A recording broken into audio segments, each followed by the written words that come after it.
some strange characters in boxing. We get all different kinds, and you know, a lot of them are from messed up backgrounds and all that sort of stuff, aren't they? You know. Yeah, but remember I told you that boxing changed my life. Boxing changed my life because the music industry is dog eat dog industry. Maybe like boxing, but it was good to be a fan of something again. I mean, we're underpaid and overworked in music. I mean, you don't get money unless you get to the top, right? Yeah. But boxing made me a fan. The discipline it teaches you, the man you become, the way to engage emotions, the way you got to hit the peak on fight day. I mean, as a punter, there's nothing more better than I like than going boxing, and it actually saved me in my life in a way where IFL as well, where I get to look like I got to know boxers like you, and like the ones I wouldn't necessarily get to know first. What Sky Sports or BT, and it's a great sport, mate. I mean, obviously, you know, we don't get paid for sweat, you know what I mean? And we do sweat for it, and like you do. Listen, I know people in the industry, in the singing industry. I mean, one of my good friends, Ronan McManus, his brother's Elvis Costello. You know, he's as good as Elvis Costello. He's as good as Elvis Costello, but he just ain't Elvis Costello. Yeah. You know what I mean? You know, look at N-Dubs. Yeah. You know, they had more number ones. I'm sure they had more number ones. Don't count me on this, but I think in the Beatles. Yeah, something like that. And they're on the floor. They're on the floor. Yeah. Do you know what I mean? Crazy. Because a lot of artists are not educated, and it's like boxers. And I think we get, to a degree, you get robbed. Yeah. Wow. If you look at someone like Dave Allen, not the best boxers, but he can sell a lot of tickets. Yeah. He's always on the big cards. Always on the big cards, isn't he? So but he's got beat so many times. So, but not that losing match. This is how many seats you can sell, isn't it? Really? Yeah, and that's what it's about. Well, let's get back to you. So you started working at Honda. Oh, mate, I was on the line, mate, on the Civics. I was putting on the gear knob on the left-hand door. Yeah, on the Civic. Hard graft that is, kid. That's what I'll do 300 cars a day on the line that don't stop. One car after another, same job, every car. Obviously, the Japanese company, they're very strict. You get 1 10-minute break, 1 30-minute break, and then another 10-minute break, and you have a buzzer, and you have to be there like for the buzzer, and you work like 10 hours a day. Oh, what made you get into music? I was always a musician. I was always loving music. I was always fascinated by music as a fan. Like, it might sound weird, but like Tim Westwood was on radio and I just loved the music he plays. So I worked at Honda to build up for my son and then to save money to go to the studio. And have you heard of Mike Skinner from the Streets? He's what's it called? The Streets. Yeah, they heard me and then he signed me in 2016. So I signed a big deal with them. I'm with Warner Brothers. I've done 3 singles with them, which done very well. I've toured all around the world with the Streets. I've been to every country in the whole world. I've done Europe, done America. I've been everywhere. And we headlined Glastonbury last year. And then this year, I was on a roll. I think we're going to do Glastonbury again, but it's obviously cancelled now. We was one of the headliners this year. And it's cancelled again. So it's a year out for us this year. So was you working with him, was you? Mike Skinner? Yeah, me and Mike Skinner was like, I can compare it to, it's in a combo like that since Peter Fury and Tyson against Klitschko. It was that sort of mastermind combo, you know what I'm saying? Yeah. He's done well as well, and he's done well. He's got a couple quid. He's got a few quid. Yeah. He's got a few quid, yes. But it's levels again. It ain't about how good a magician you are, is it? It's about getting picked up at the right time. And it's about being a good person, and I can communicate with people. And I think he picked up with me because he's a bit older than me, and I've still got my ear with the youth. And in music, you always got to be up with the times. You can't let nothing go past you. You got to know what the kids are saying, or you're going to be out of touch and very outdated. Yeah. And once you're outdated, mate, there's no way to go back. You've got to stay with the kids. Who did you look up to then, like Eminem and things like that when you were younger? Eminem, Jay-Z, 50 Cent. Mine was 50 Cent. I used to love 50 Cent. Yeah. That sort of. But I'm more into. I listen to a lot of things. Man. I like Led Zeppelin. I was listening to Motorhead today. I was listening to Iggy Pop. I'm a musician where I can respect any song, and I know why that song's good and why that song is like Elton John when he's sang Rocket Man. I know why that song's good. I could break it down like. Have you watched that? Have you watched that?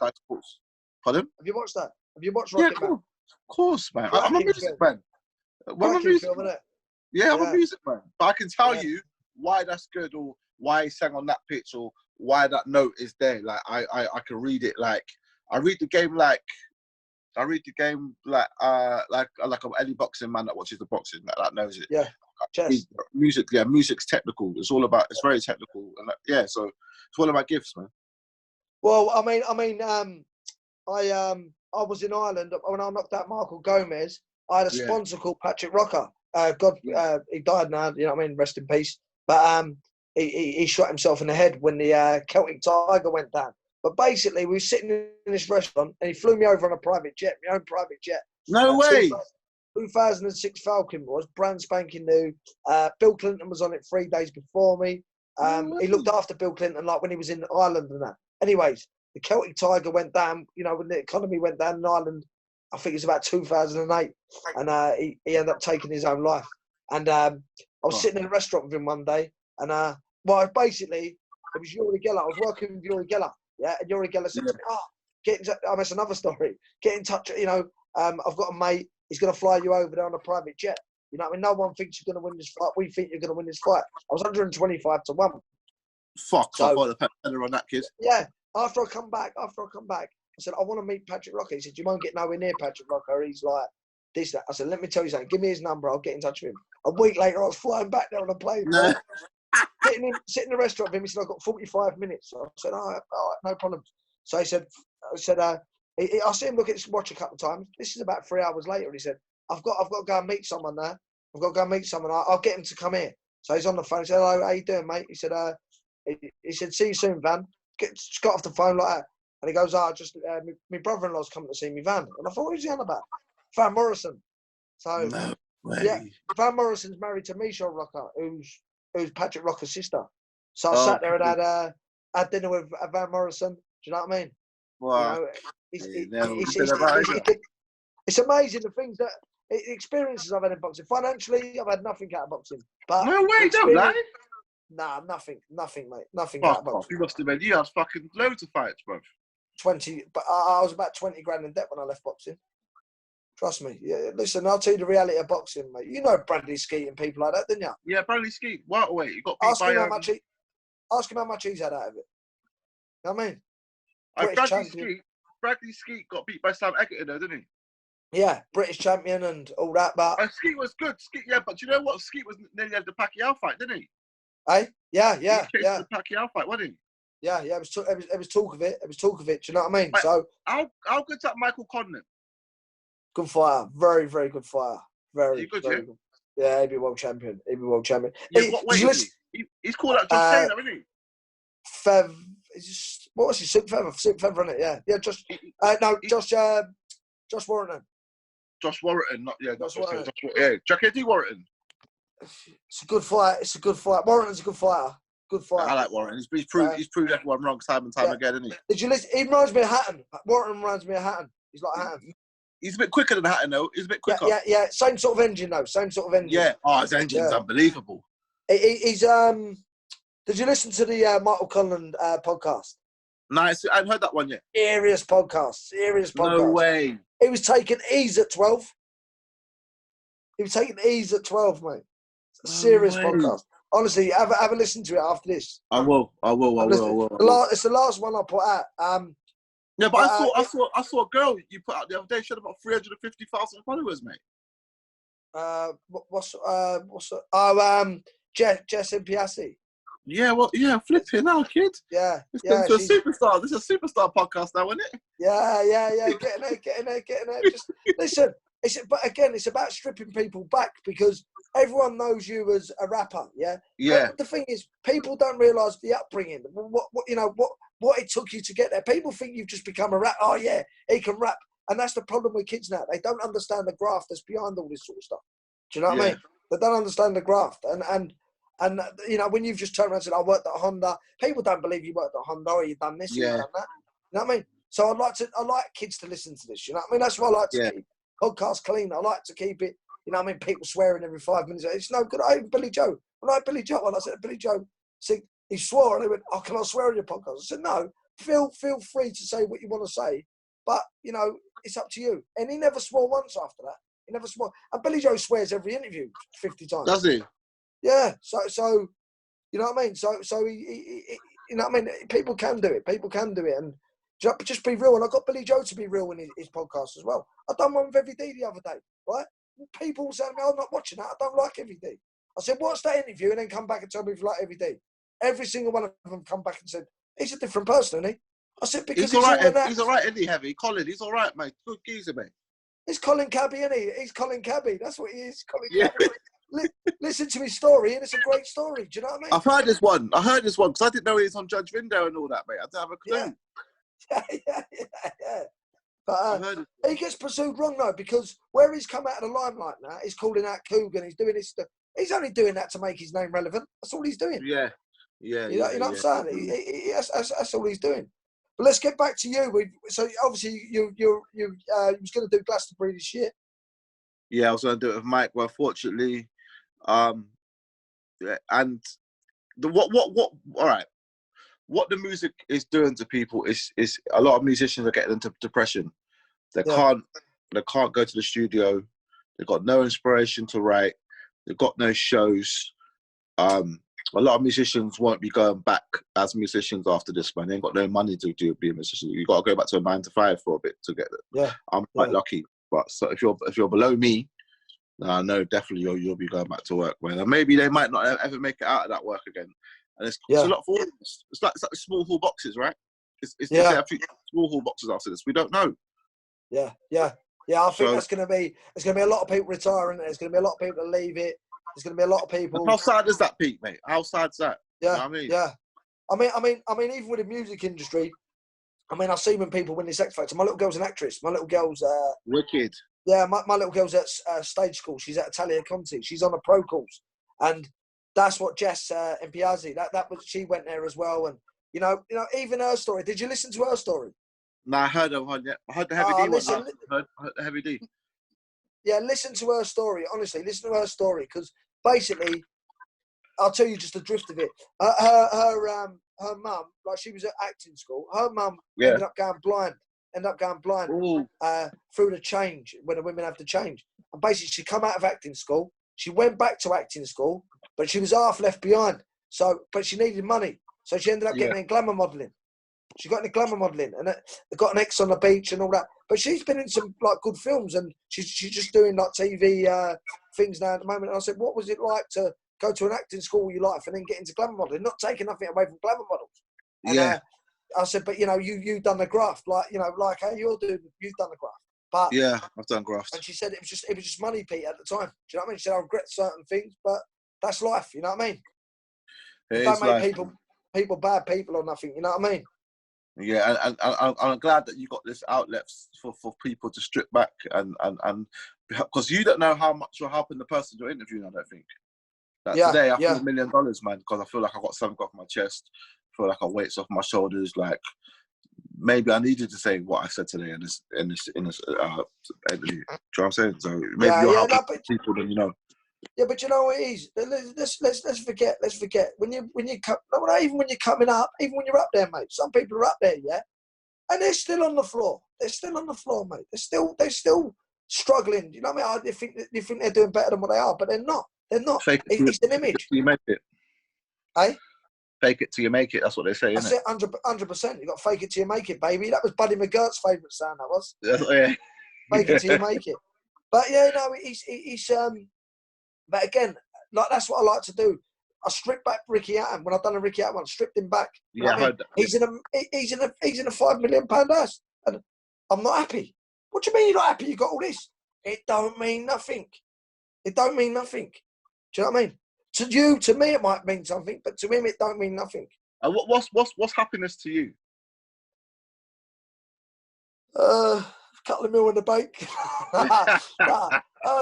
No, just to be happy with the family and keep and keep the my health, obviously, and to keep the wolves away from the door. You know, like the the bills and things. You know, I don't need fortunes.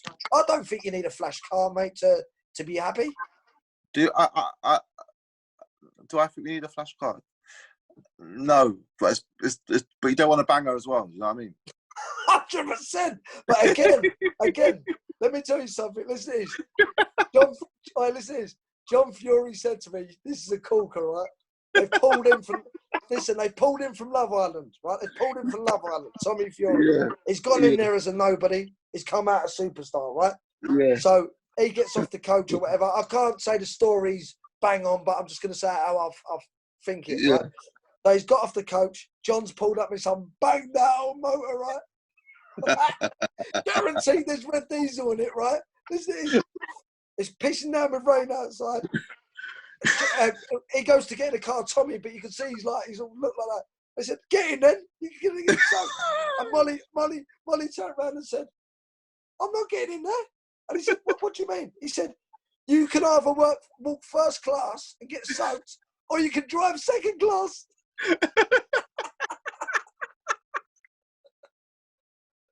Do you know what I mean? Oh, that's John.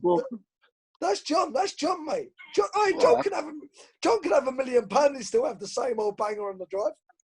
John always admits he ain't got a fiver to his name. He always says it. No. He gets offered money all the time or whatever. Tyson to go around, give him presents, and they say, "Take that back. I don't need that. I ain't had it for 50 years. What do I need it now for?" You know what I mean? He's funny, old John, mate. He's funny. John's been there. Now, John's had money. And I think John's had nice cars and John's had it. But he said it don't mean nothing. What does it mean? It's all about the person inside. Do you think, as a generation, or not a generation, as people, we're quite shallow? Do you think the social media generation were quite shallow people? Do you think we get a car just to take a picture of it? That's what I think. Yeah. I think, because I'll tell you why I think that, right? My mate said to me years ago, right? It was magic. This is on about, I'm not saying when the magazines first come out, when you got the OK magazine, you got this, don't let my wife freedom. I said, "What do you mean you don't let your wife?" He said, "It's all rubbish. That's all messing your head up." And I said, "What do you mean?" He said, "They don't get out of Golfs. They don't get out of, Fiestas. They get out of Mercedeses. And they get out of this and they get out of that. So all women want is women want more. And people want more. Come on. Social media is a great thing for certain things. But for other things, it's terrible. It's terrible for other things. I think the Twitter people that cancel people, I think that people are disgusting, man. Yeah. I think when you do a bad thing and you get 1,000 tweeters at you, man, like tweeting you abuse, I think that's one of the most dangerous things you can do to someone in this day and age. Is getting bullied on Twitter, mate. I think Twitter's an awful place. I hate Twitter. I think it's toxic. I think it's an awful app. I hate Twitter, mate. Yeah. Can't stand it. No. I got Twitter now. I have got it. But for sports, I don't tweet my personal opinion on there. Just Instagram.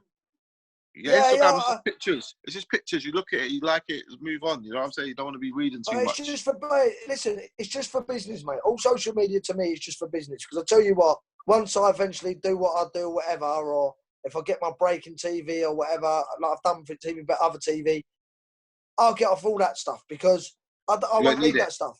It's only a platform at the moment. I think this is going to be massive. This podcast is going to be massive, Yeah, hopefully. Do you know what it is? I've got experiences of life, and it's not I'm educated or I'm a great interviewer or I'm a great you are though. Talker. Like I feel comfortable speaking to you. I feel like relaxed. I feel I can open up. Do you know what I mean? I know we ain't got all the time in the world, but if we had a few beers and a chat, I think I could chat to you for hours. You're easy to speak to, and that's a gift as well. Yeah, it is a gift. I think it is, and I've always been told that we'll get into that side of things. But do you know, it's experiences of my life as well. I've had a lot of experiences in life, and when you spoke about what you've gone through, I've been there, mate. Like, going to school with trousers that are up to my knees, like they're shorts, but really they're trousers. But I've had them for like 3 years. You know what I mean? Blazers up on my elbows. You know what I mean? Yeah. And then telling my friends, like my dad would go to the thing called the Salvation Army. Yeah. Yeah, and I know. Come by me like. Clothes. And they come back. That clothes was about 8 sizes too big for me. People go, "Where'd you get that?" And I say, "My dad had gone to Kent and got it." You know what I mean? It got me a new thing. Like, remember Naf years ago? There was a name called Naf. You want to remember that? Jackets. Remember it?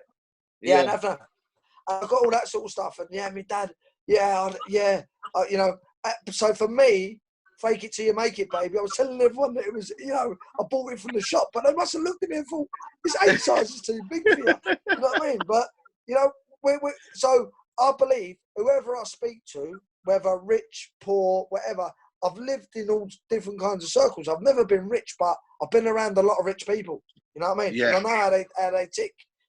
They tick the same way as everyone else. You know what I mean? Yeah. They're insecure in ways. I've been around billionaires that are insecure. You know, we've Yeah. all got problems. Yeah. You know what I mean? But we're all, listen, there's going to be no one rich dying, is there? There's going to be not everyone goes to the graveyard the same way. You know what I mean? Yeah. So yeah. let's all show love to each other and let everyone, you know, everyone be nice to people. You know what I mean? You know. So what if everyone thought like you, mate? Yeah, but so what if you put that on Instagram? So what if you put that car on Instagram? Who cares? Who cares? Like it, don't like it. Who cares? Just don't give people abuse. There's no reason to give people abuse. Everyone's trying. Who knew you was going to be the man that was going to be signed to Mike Skinner? Yeah. Yeah. You know, a little lackey in not a little. No, I ain't going to say it like that because there's other people doing that job. I'm not saying that, but from that level to that level, I'm not saying everyone's the same. From a cleaner to the Prime Minister or whatever, yeah, everyone's the same. Yeah. What I'm saying is, who thought you was going to be who you are today? Your mum was alcoholic. You was in Ballstall, right? You was in, you know, in hostel, yeah. You went to school only for your dinners, yeah. You weren't interested in school, right? But when people listen to you and you're real to them, they know, hey, this man's had it hard. You know what I mean? Yeah. You know, I see you got tattoos all over your body. They must all be explanations of things. Yeah. The tattoo thing is more, expressions. I'm not afraid to being who I want to be. Yeah. I wanted it, but I used to think, I think I'm a weirdo because I got tattoos all over myself. But that's just the way that I was built, and man, this is who I am. You can't change who you are, Pete. You know what I'm saying? Listen. Tyson ain't become the man today he is because of boxing. Trust me. Tyson's become the man he is today because he speaks out about things. Yeah, and he speaks out in an honest way. Yeah, and at first everyone just got him wrong. Everyone got him wrong. You know what I mean? When he said, I see what's her name, the runner, whatever the runner's name is. Oh, she looked good in the skirt. Yeah. Again, that's for people down the pub. It's not for what's her name? Dame Kelly Holmes. Oh yeah. Tyson. Yeah, Tyson. We all know she looks good in the skirt, but you can't really put that all over social media. You know what I mean? But he's being real now in a different way. And let me tell you something about Tyson. Tyson's very educated, very, very educated, very educated. And people don't get that. I think he's close to a genius. He is, you know. He's close to a genius. He is. I mean, did you see like the mind games he does before the Wilder fight was flipping like limping out UFC, wearing extra layers in the conference with the glasses on, pretending he had a split eye. He was doing all sorts of the mess up with Wilder's head. Yeah, but you know what though? At the same time as well, right? At the same time as well, I've been in camp with Tyson, yeah, right? Been in Belgium, been in years. I've been around Tyson. He does it in camp. He does it to the people he's training with. Does he? He'll go running with you, and he'll say, "Oh, my legs hurting today, yeah, right?" And you think, "Right, I'm going to outrun him today." So you do 10 miles. He'll do an extra 5 miles. He'll do 15 miles. He don't like losing at anything. He don't like losing at anything, even down to a game of Monopoly. He'll throw the ball up in the air, and he's. Right. I'm not going to ask you. Do you think he will be undefeated his whole career? He will be if he retires at the right time. Okay. Yeah, that's all I need to know. I'm not going to ask you who's going to beat him, but yeah, he will be if he retires at the right time, and that right time could be his next fight, the fight after. Longevity with the mental strength he's got. You know, I think he beats Joshua, and I think he can retire and he could be happy. He could be happy. Yeah. You know what I mean? But the other day he was quoted saying that he wants to fight till 40 now. Put him in the ring with a bum, and he'll have a good chance of getting beat. That's the problem. Like Oscar Wallen. Yeah, Wallen. yeah. He don't take it serious. He don't take it serious. But when he does take it serious, you won't beat him. You won't beat him because is he your favourite fight? Is he your favourite fighter of all time? Roberto Duran. I love Roberto Duran. Oh yeah. Okay. Yeah. I love Roberto Duran. But, yeah.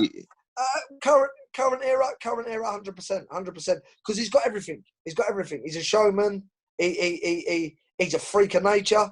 He does things that even surprise me, and I'm a close friend. You know what I mean? Yeah. He does things that even surprise me. So he is phenomenal in everything he does. You know, who goes on a sunbed with trainers on? Who goes on a sunbed with trainers on? Why? You know what I mean? Listen, race him over 100 metres. Man can run. Listen, you leave him for 30 metres and he's just gone past you. Gone. You're lying. He's an athlete, mate. He's an athlete.